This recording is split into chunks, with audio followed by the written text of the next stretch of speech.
দক্ষিণ দিনাজপুর জেলার বংশীহারি ব্লকের বল্লভপুর গ্রাম পঞ্চায়েতের বড়গ্রাম বাজপুর এলাকায় বজ্রঘাতে একই পরিবারের 3 জনের মর্মান্তিক মৃত্যু হয়েছে। মৃতদের নাম বিশ্বনাথ সরকার, বয়স 38 বছর, পুষ্পা সরকার, বয়স 30 বছর এবং নন্দিতা সরকার, বয়স 11 বছর। ঘটনায় এলাকা জুড়ে শোকের ছায়া নেমে এসেছে। স্থানীয় সূত্রে জানা গিয়েছে, বৃহস্পতিবার বিকেল 4:30 নাগাদ ওই পরিবারের সদস্যরা ভুট্টা খেতে কাজ করছিলেন। সেই সময় আচমকাই বজ্রপাত হলে 3 জনই মাঠে লুটিয়ে পড়েন। বিষয়টি নজরে আসতে স্থানীয় বাসিন্দারা দ্রুত তাদের উদ্ধার করে রশিদপুর হাসপাতালে নিয়ে যান। সেখানে কর্তব্যরত চিকিৎসক 3 জনকেই মৃত বলে ঘোষণা করেন।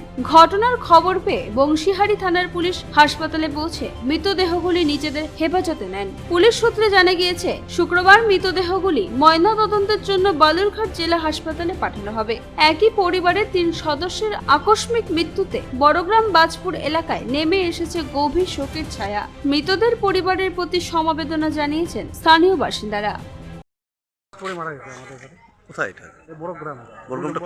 2 নম্বর বাজার বল্লভপুর। আচ্ছা, কিভাবে বাজ পড়লো? মানে কাজে গেছিল বাইরে না? হ্যাঁ, কিভাবে বাজ পড়লো?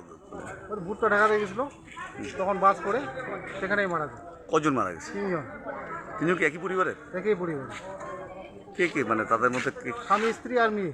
স্বামী স্ত্রী আর মেয়ে। তাদের তো হসপিটালে নিয়ে এসেছিলেন হ্যাঁ, আপনারা? হসপিটাল দিয়েছে, ডাক্তার- ডাক্তার বললো দিন দিত।